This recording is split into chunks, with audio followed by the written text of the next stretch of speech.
Good evening and welcome to everyone that's taken the time to come out and join us this evening, especially since it's a bit cold and a bit miserable these days. So I do appreciate the time coming along. For those of you who arrived late and weren't involved in the forum, unfortunately Alison, our chairperson, is with a dreaded lurgy. She's carrying a cold, and I encouraged her not to come along because I didn't want it to be spread around the room.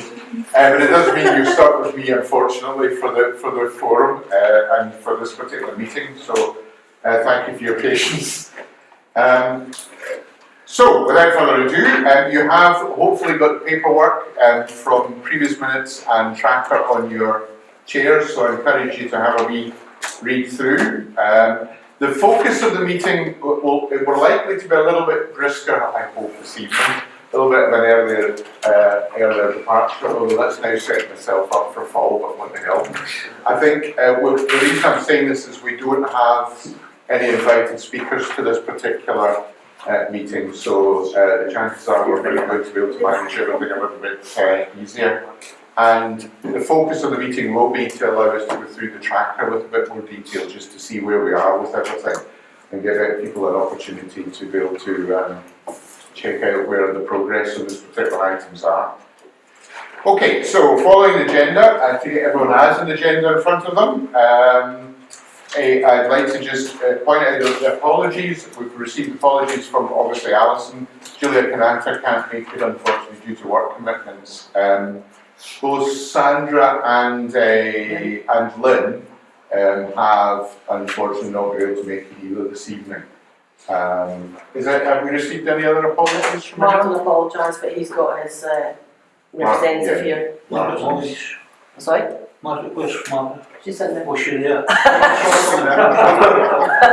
Just hiding. You should go.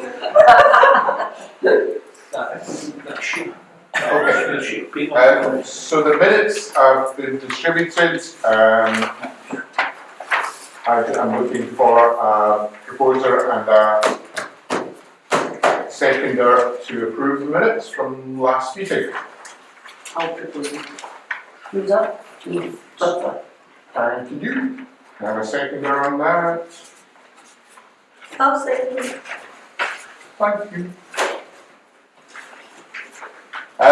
We normally at this stage be reviewing the warden's report. Do we have a warden in the room? I don't think we did. I haven't heard from anything from them at all. And to be honest, the guys in here are very reliable. So I'm guessing they've either forgotten the evening or it's been a busy night for them. No problem, because rest assured they do always send me a written copy of the report after the meeting. So I'll just press them and get them to send that over, and we'll attach it to the formal minutes from this so that you get a chance to review them. And just a little plug, all of these documentations are now available on the website for the Community Council, so you can all look first hand at them these days. Okay, so that's that. I don't know whether I had a chance to check this with Alison before we met this evening, but she had an expectation that we'd be seeking some input from our elected members this evening, just to give us any kind of update that they would want to. Clearly we're two down, maybe that was the reason, I'm not sure. But I just wondered if those that were present would mind speaking. Stuart, are you able to do that for us? Okay. Thank you. Every month I genuinely am surprised by how busy the office actually is. The bread and butter is dealing with constituents and constituents issues, and obviously the length of account amplified is pretty vast. Just to give you an indication, before COVID, we would maybe operate on a weekly caseload of 120, 130. And for the best part of the last about 18 months, that's been 250 plus per week, individual cases. Wow. And a lot more serious issues as well, multi-layered. So the office is busy, and yeah, it's our staff do a great job, but it's pretty tiring for them as well. And do you do drop-ins? I mean, or and Yeah, we do. people can come in after you? Yeah, so there's been a few issues, incidents at the office, so now, and we've had this actually for the best part of 2 or 3 years, it's by appointment, but if somebody does turn up, but I mean it's happened quite a wee bit in the past, if it's somebody who's elderly, we're not going to turn them away. No. But the police have asked us to make sure it's for basically do an appointment basis. And we've operated that. And it's the same with the surgeries as well. So surgeries used to be very much open and inform people where the location is, the time, etc. But the advice that we were given for some time ago was to not do that. So that's why we do it the way we do it. Which actually it's fine. I do feel as if it's. I don't personally like it that way, but I know it works. So I'd rather just sit down. Wide range of issues. It can be obviously health, education, housing. They deal with everybody homes a lot, quite honestly, but others as well. And so it's priority to say the least.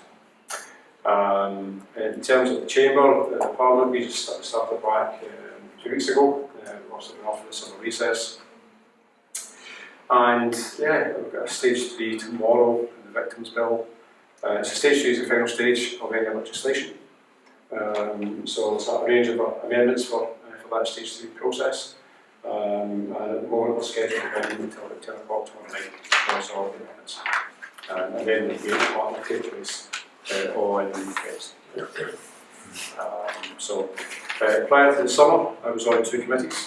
The one that I chaired was Delegated Powers and Law Reform, and there's also the Public Audit Committee. I was only on that for a 6-month period, so I finished that at the end of June. Also, there was a variety of different reports going through there, one of which was the report that the committee undertook and the shop inquiry we undertook with regards to Ferguson's. And any of the work that happens in that committee comes from the work from Audit Scotland and the various reports that they undertake and produce.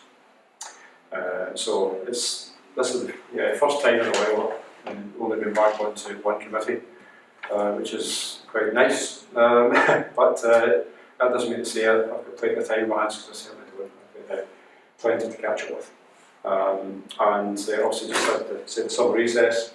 I was out and about a great deal across all the constituency, meeting constituents, whether in the home or in the office, as well as a variety of businesses and third sector organisations. I've never been someone who sits back and waits for things to come. That's not me. It's not my DNA. So you go and do it and find work. And yeah, I'm not sure on that. Okay. But happy to take any questions. I'm okay. Anybody got any questions for? I noticed the Scottish Social Security are taking on pensions as well then, is that right? And disability, working allowance?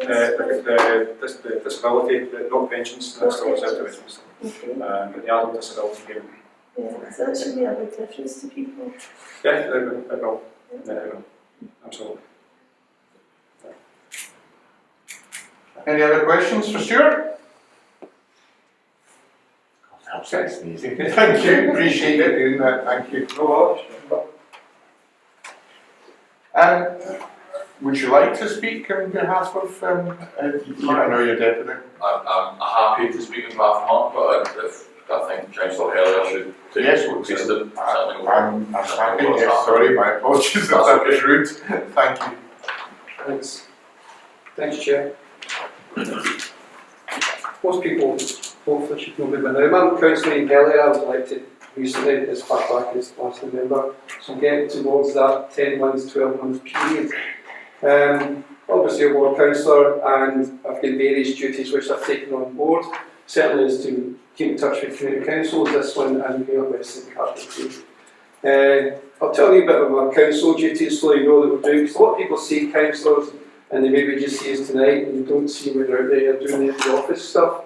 So council work, I've won quite a few committees, the main things being the ones that really work and you'll hear about more locally is environment and regeneration, so I'm on that committee.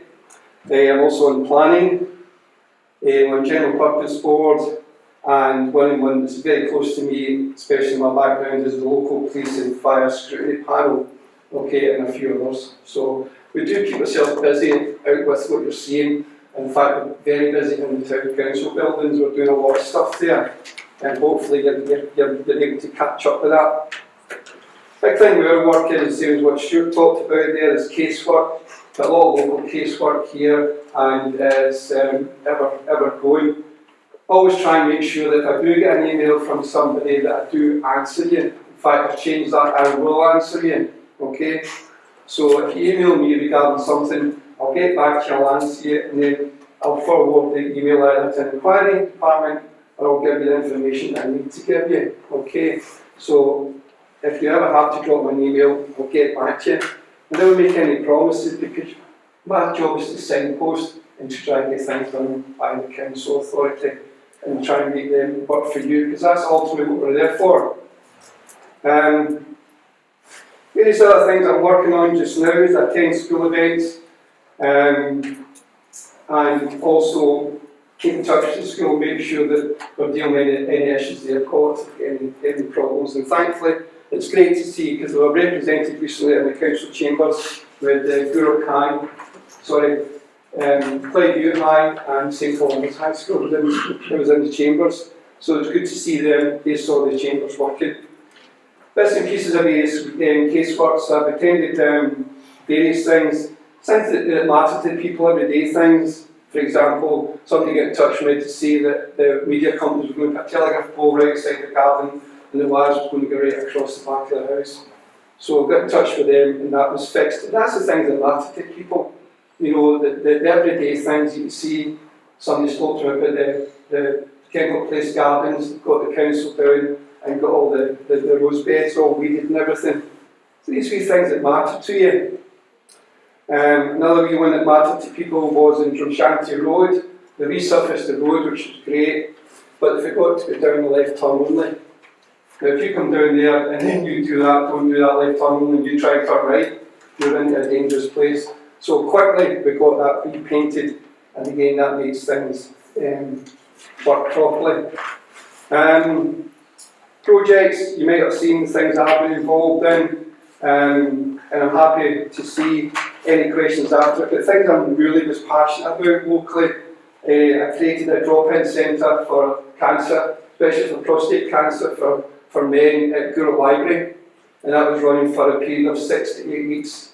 It's never been done at Gourock Library, so that was ongoing, and as far as I know from the feedback from Inverclyde Cancer, various people and the hospice who had staff there at the event was that they're going to try and continue that. It'll not just be prostate, it'll be other cancer things, so we're hoping to get that on the go, and that'll be every Tuesday afternoon, but that's still to be confirmed. But it ran for 6 to 8 weeks, and the first one, if I give you a wee sample of it, was a man came in who's quite well advanced in his cancer treatment. He'd worked all his life, he had private pension, so he didn't think he was entitled to anything. And although money doesn't cure it, money helps, and we were able to get him into the right places and people who were there. We get in touch with him, and he was getting now quite a considerable amount of money towards his everyday life. So that was a big positive. But also he's able to go and speak to people. There was a drop-in centre at the hospice he didn't know about. There was an elderly man, and he went there and he just spoke to his peers. And if you know anything about it, that means a big difference to people. So that was something I was particularly proud of because of my background.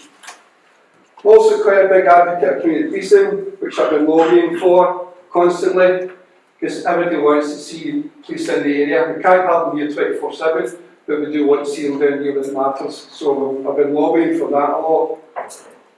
We've worked on that. I've also been quite involved with the Greenup Police Office, which is still under consideration, as Stuart knows, because they're trying to move that, right? They have to move it. The present building is not fit for purpose, so we accept that, right? We know about that, and I know about that because of the background. That building's been there since 1976. So it's old, it's just done out. So they have to move, but the contention is they're not coming forward and saying to us that they're going to provide custody cells. Now, if anybody knows anything about policing the end at all, you just know common sense is in the area that we need a custody cell. That means if somebody, unfortunately, who may be arrested, has to be detained, and that could be anybody from a juvenile right up. And if you don't have a custody cell, where do you think they're going to go to? Any idea where the next custody cell is? And Basil, Hazelwood. once Clyde Line is part of it. Clydebank and Govan. Clydebank and Govan. So if some person is arrested right away down in Winds Bay and taken in, they will not be processing Greenock if present circumstances continue. And right at this moment, there is always a problem. They will be taken to Clydebank or Govan. Can you imagine that when they get to Govan, they're in a process, a queue, you're in the Glasgow City Centre, and you have lost your local police unit from Gourock. They are gone. They have to go up there, they have to wait in a queue, they have to process a prisoner, and they have to deal with the prisoner. Or the person, it could be a person who just needs help. There's a lot of police work that involves people with mental health problems that might not ultimately end up then going to court, but 9 times out of 10 the police are called, you've got somebody who's maybe got mental health problems, he's got a bit of bother, he has to be detained somewhere until he can get to a place of safety. They're out here, they go to town, they have to wait up there. You've lost that police car from Gourock. That's gone. If that's a change of shift, we've lost the car, because that means at night time, the change of shift, the night shift comes on, there'll be no car to go to, because the car's out of town. So I'm really passionate about that, and we're pushing for that. So that affects everything, it affects all in Wicklow, but it affects your people in Europe, because you want somebody, you phone the police, you want somebody to turn up. You want somebody to be there for you. It's a basic principle of safety. So I've been really involved in that. I've been involved in the 20 mile an hour speed limit. I know it's a bit controversial, and I'm happy to take questions on it if you want. But again, I just look at things now and I look at the driving out there. A lot of people from Gourock tell me about car speed drivers in Drumshanty Road, for example. I'm getting that a lot. And if you look at Drumshanty Road, that's an open road and they can get the speed up there. So if we get that speed limit down to 20 miles an hour, then in my mind it's a start. Some people are saying, well, Ian, it's not working like that, modern day cars, blah, blah, blah, they're going to be crawling, all the rest of it. But the way I look at it, one of the things that made me think about it was that say we've got a 30 mile an hour speed limit, then drivers will drive, what speed will they drive at? 35, 40? They will, we see it. If you've got a 20 mile speed limit, the speed we drive up, well, won't drive 20. Even to go a wee bit above it, 22, 24, is that safer than 45? I think so. So I do that because I'm listening to complaints about speeding in that.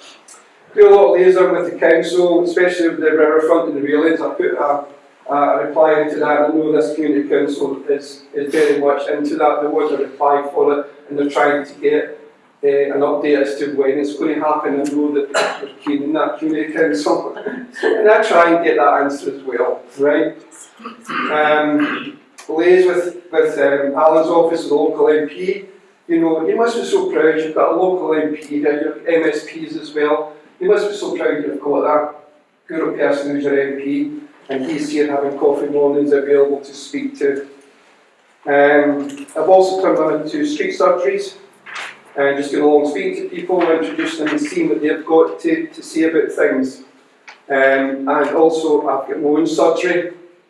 Gourock Library, it's advertised in the local Wicklow Council website that I have a street surgery, try to do one every fortnight during the month out with us at holiday times, and again you're more than welcome to come along and just let them speak. You can speak to me on a one-to-one basis and we can deal with anything you want to talk about. And generally that means then again you've got a place, you've got a contact, and more importantly you've got an email, so I'm not going to go away. That's just a kind of update of what I do. I try to get about it, I try to believe in what I want to do. Really new information for you right off the press this afternoon is that Current Drive the proposal to install the road bumps, speed bumps, will not go ahead. Everybody is walked and says breaking news. Well, it's good news, isn't it? It is good news. Yeah, So I wasn't here anyway. no, it's So I'm great. not stealing your thunder there. No, it's great to have it. But anyway, so that's me, that's what I'm doing, that's what I'm about. Any questions I'm happy to take. Can I ask a question, Chair? You might be the guy that could help us with the John Street drain. It's only been ongoing since before COVID, Right? and the guys come with a big suki truck and clear the drain that doesn't drain. But it's not a drain. There's a blockage in the middle of John Street Right. because it's been pruned already before COVID. So could you maybe pick that up so that you get that fixed? If you ask the Community Council, just send me an email I will. and I'll connect that to it. Oh yeah. If you make it obviously quite detailed what you think it is. Oh, we know where it is. It's not John Street. Yeah, on the email you can say so that I can send it. I'll plug you into the conversation as well. Yeah, because I know it's been ongoing. Christine's been running with it for a while, and I've Yeah. sort of now picked up the escalation of it. So in fairness, we haven't escalated it very quickly, very Yeah. recently, but we have now. So Yeah. any additional, I'm pressure. good on- at escalating things. Thank you very much. Thank you. Geraldine. Geraldine. Wanted to see if we could find out more about what's happening with the fire brigade in Gourock. I was quite shocked at the statistics for Inverclyde on fires, the number of fires. Yeah. Wondered how many we had in Gourock and the nature of them as well. I have the police and fire report in the housing policies. I couldn't tell you specifically how many fires there are. I'll have to get back to the council. But this is a major. It's a major thing that a lot of people should be thinking about. And Stuart and Martin's office are very much aware of it. If you've been to any of the consultations, been to any of the talks, everybody knows what it is, and people that are elected representatives, MSPs, MPs.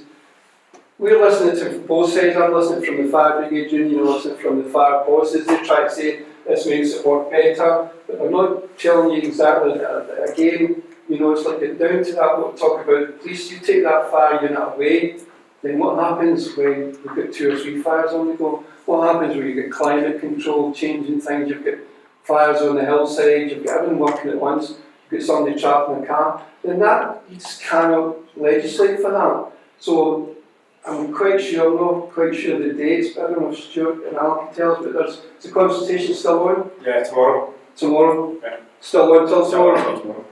Okay, a bit late, but it is there, and the voice has to be heard from the people to say that,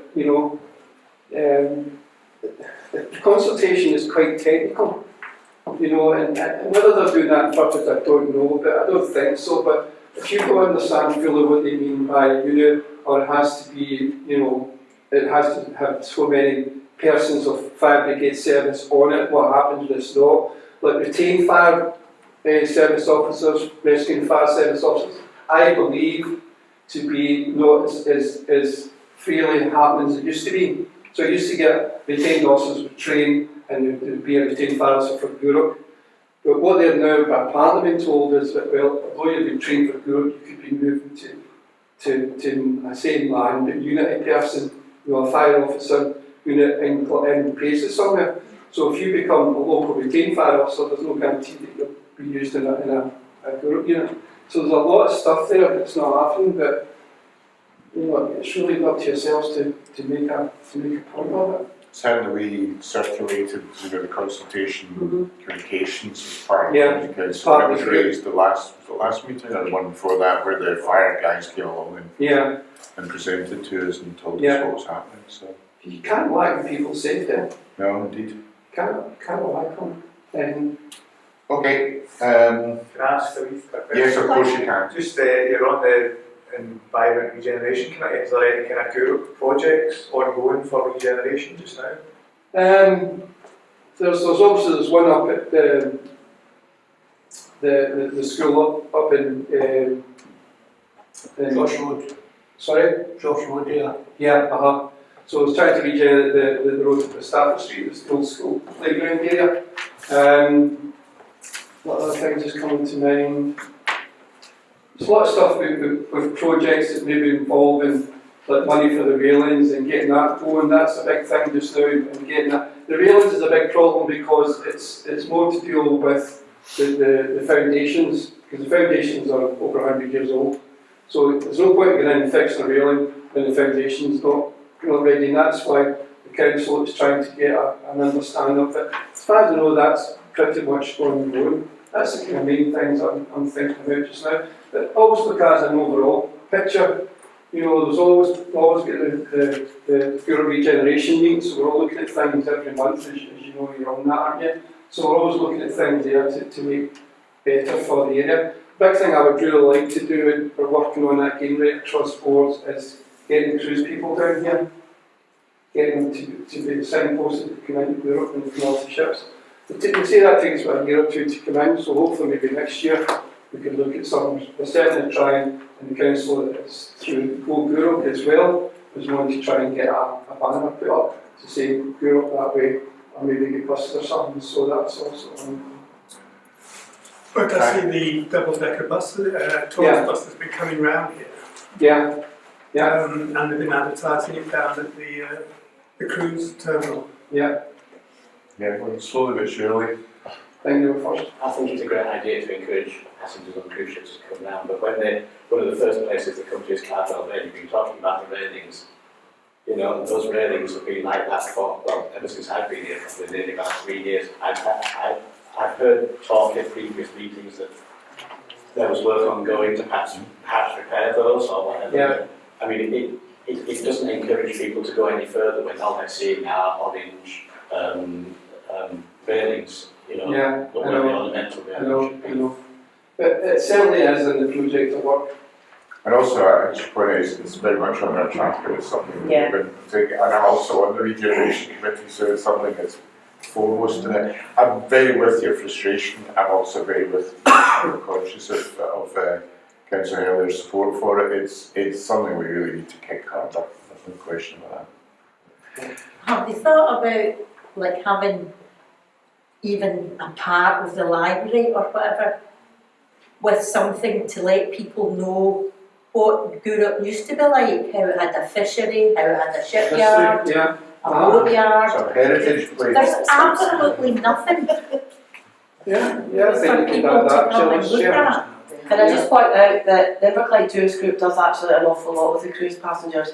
There's a misbelief that everybody just comes into Greenock and there's nothing in Greenock, because I volunteer with the group. They're absolutely amazing. They've got an amazing resource of